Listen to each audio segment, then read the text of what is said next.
Hi folks, welcome to the Prepared Homestead. This is Travis. Thank you all for stopping by to watch. It's kind of a little warm today, not super hot, but definitely warm enough. A little sticky, possibly could have some storms coming through, so I decided to cool off for a moment and come down here and stand in the middle of the creek to make the video. You see here? Yeah. Speaking of storms, there was some pretty nasty ones last night out in Texas. Last I heard, several people were injured, and at least one, maybe a few, lost their lives due to it. So certainly remember those folks in your prayers. Grindstone Ministries, which you probably know who they are. If you don't, you should. It's a ministry founded by Bear Independent, which is another YouTube channel. They are on the scene, kind of assessing it, figuring out what kind of aid they can do. It's a charitable ministry, so if you want to support that ministry to help these people out, that they're going to go down there and do all kinds of work for them, certainly go over and check Bear Independent's channel. I believe this morning he released a video that he's already there, but certainly remember them. And then also today, already in certain parts across Arkansas and Oklahoma, there's been some storms, even up here in Missouri. As I'm standing here and looking out, I can see the clouds and the sky that's looking kind of dark even here. We're not expected to get anything too severe, but eastern Oklahoma, well, all throughout Oklahoma, Arkansas, parts of Missouri, and Kansas has a potential for some severe weather. I think northern Texas.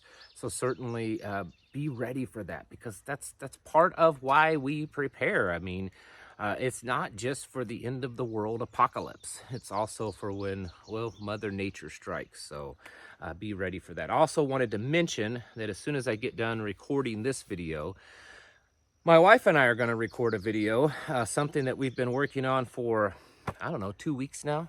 A week or two, and we're calling it the chemical castration of America. And no, I'm not talking about the transgender stuff. I know I've been talking about that for a while, but that's not what the topic of this one is. We're going to be talking about the chemicals and in air and water and everything else, the ingredients in foods, and how they are lowering testosterone levels, how they are, in a sense, in a way, castrating and causing all kinds of health problems. We're going to release that over on our locals community, which is a private community. Part of it you can join up for free. You don't have to pay to just join it, and you can see some things on the free side. But if you pay a small monthly membership fee, it's $3 a month, you can view all of it, including the what we're doing today, and then many other things, articles that my wife writes, and other people that we know, and other extra videos, exclusive content. Right now, though, for a very short time, if you sign up as a paid supporter and use the promo code free speech, all one word, free speech, it'll knock $2 off the first 2 months that you are signed up. So you'll only pay $1. If you don't like it after the first month or so, you can quit anytime and cancel it. If you like what you see there, you can just stick with it, because we're putting out a lot of good information there. All kinds of things going on. And partly I want to talk a little bit, maybe, about what I just said, what my wife and I are talking about, kind of give you a behind-the-scenes sneak preview kind of thing. And then also there's this stuff going on a lot with Russia and Ukraine. I know that's talked about off and on for the last year and a half or so. But it does seem that things have heated up. And in the last week, unless I'm just seeing something different, it appears that Vladimir Putin has been speaking out a little bit more openly and aggressively. He says that Ukraine's going to fail, that it's been an abysmal failure. It does appear that this counteroffensive is not going well for Ukraine. Already the United States and Germany and a few other places are very rapidly rushing equipment to Ukraine because Russia's been blowing it up. In just the first couple of 3 days, apparently, now of course getting real factual information out of what's going on over there is pretty much impossible. But based on what we see and hear, probably about half of the Leopard tanks that were sent there by Germany, and anywhere between 15 to 30% of the Bradley fighting vehicles that we sent over there were destroyed. Several Patriot missile systems and HIMARS were destroyed. It looks to be a lot of stuff getting torn up over there, and Russia moved tactical nukes into Belarus, and Poland is wanting NATO to respond to that, because, well, I think Poland really wants something to kick off. They've said that they have troops lined up, ready to go in and fight alongside with Ukraine. And I think that's what they want to do. Yesterday, and apparently nothing so far has come of it, but Poland claimed that they were attacked on their border by Belarus, that Belarusian troops potentially were firing shots, maybe, small artillery, mortar rounds, something. The information that I was reading seemed a little sketchy, but there definitely seemed to be some type of confrontation on the border of Poland and Belarus. Nothing at this point seems to have been happened. Certainly not in Article 5, or we would have probably known about it by now. But it does look like there's things are just heating up there. I don't know how much longer Ukraine can hang on, even with the fact that by this time, there's got to be nearly most of their stuff that they're using isn't even Ukrainian anymore. It's from overseas. It's from some other country, mostly us. Today it was announced another $205 million sending to Ukraine. So it's been just about every week that they announce some new stimulus package or military package or some kind of package that they're sending over to Ukraine, and sometimes even more than once a week. So get out there, folks, and work really, really, really hard. Spend your money so that you can keep funding the war against Ukraine and Russia. It doesn't even matter at this point whose side you're on. Most people, I think, at this point are kind of neutral to the fact.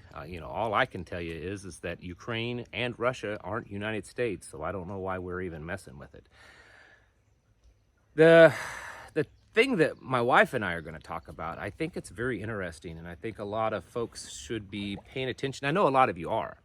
A lot of you are and are becoming, and if there's one thing that the whole cough, cough, fizz, fizz, sniffle, sniffle caused Americans, at least a lot of them, to do is take a stronger, more aggressive look at their health and what they're putting in their body. And there's been so much, there was so much beforehand, but there's been so much since all of this that's helped to educate people in what we're putting in our bodies and what is out there on the market. And I'm not just talking about, medications and stuff. I'm talking about food, stuff that's in your water, stuff that's in your air, that's not natural, things that are being put there purposefully. They tell us that, oh, it's a preservative or it's because it's cheaper. But when you look at what it does to our bodies, you have to start to wonder, is there something else going on? Is there something else more nefarious? Especially when you look at companies, and I'm sure many of you have seen these videos where it'll show a bottle of Heinz ketchup, and it'll show what you buy in America, and then it'll show what you buy in, say, Europe. And the one in Europe is like tomatoes and salt and vinegar and some sugar, and that's it. And if you look at the ingredients of the one in the United States, and it's this whole laundry list of chemicals that aren't even natural. I've seen numbers anywhere between 80 and 90% of what an American eats isn't even real food. It's not even real food. It's a food-like substance, these seed oils. That's not food. It's not really meant for us to eat. Ancient people in the past didn't go around eating rape seeds. Yes, that's where canola oil comes from. They weren't eating this kind of stuff. This is unusual. It's not natural. All these chemicals, and a lot of these are petrochemical based. They're not even derived from foods a lot of time that they're putting into our foods, and it's making us unhealthy. And so when you start to see that 80 to 90% of everything that the average American eats isn't even real food, and then it doesn't take too much to start wondering, well, why is cancer on the rise? Why is diabetes on the rise? Why is heart disease on the rise? And it has been since long before the pokey thing. Problems with adolescence, mental problems, emotional problems. And then you also start to look at just physically that men aren't getting as big and as strong as they used to, and everyone's overweight. and men are more feminized. And I don't think it's just because of what they're doing in the mind, you know, with their psyops on TV and movies and education and stuff and social media. I don't think it's just that. That plays a big part of it. Uh, YouTube may not like this, but Alex Jones, I think, was very right when he talked about gay frogs. There's tons and tons of evidence indicating that so much of the stuff that people are putting in their body isn't just making them unhealthy, but it's increasing levels of estrogen and decreasing levels of testosterone. And that's bad for both men and women. You can't say, well, at least the women get the good side of it. No, it's really bad for a woman to have too much estrogen. It has to be a balance between the estrogen and testosterone. Same way with a man. Men have typically more testosterone, women have more estrogen, but there has to be a certain balance there. And when it's all off balance, it throws things way, way off. It increases the amount of women's health issues that they have, that we're seeing growing and growing. And it also decreases the amount of kind of masculinity. We grow up now in a society that any kind of aggression is wrong, unless your aggression is towards the status quo, unless it's towards traditional families, unless it's towards colonial white supremacy, or unless it's towards the church. Other than that, aggression is bad. And so they've dumbed it down, and they've caused everyone, and it's mostly just men, to be really, really weak and very hyper-feminized. And even men that claim to be as straight as a rail, and they're not gay at all, many times are pretty effeminate. And it's not just, I don't think, it's not just what they see on TV and in the movies and in the music and in the social media. I think it's what's being put in the food. And so that's one of the things that we're going to kind of get into and talk about that. My wife is very, very knowledgeable when it comes to like healthy eating and types of stuff that you should be putting into your body. So she's really going to kind of hopefully let loose on that, of some of the things that you should be eating and things that you shouldn't. Of course, we're not doctors, we're not professionals, so you're not getting that kind of information. You're just getting some entertaining information that makes you go, and you can ponder it and do your own research and maybe find out that we're completely wrong. But I'm pretty confident in saying that we are watching, I believe, a widespread operation that's been going on for a very long time, to not just mentally dumb down people, not just to psychologically lobotomize them, but also to physically castrate and corrupt the body through obesity, through chemicals, through lowering hormone levels and rising of others. We're watching a real widespread thing, because when you step back and you start seeing all the stuff that's done, all the companies that's done this, the government, the people behind the companies and the people behind the government, and you find out who they are and who they're all connected to, it gets to be really, really, really difficult to say it's just all a coincidence, or it's all just being done because, you know, it's more economical. These companies are just greedy, and they're saving a buck here and there, or a penny there, here and there, by putting, you know, high fructose corn syrup instead of, you know, raw cane sugar. Doesn't have to be that way, folks. And I feel more and more and more that it's all being done for a purpose. And it's something that we should be aware of, because no matter how much you're prepared in all these other ways, if you're not prepared in your personal health and your family's health, then you're, in a way, you're kind of just still a big slave to the whole system anyways.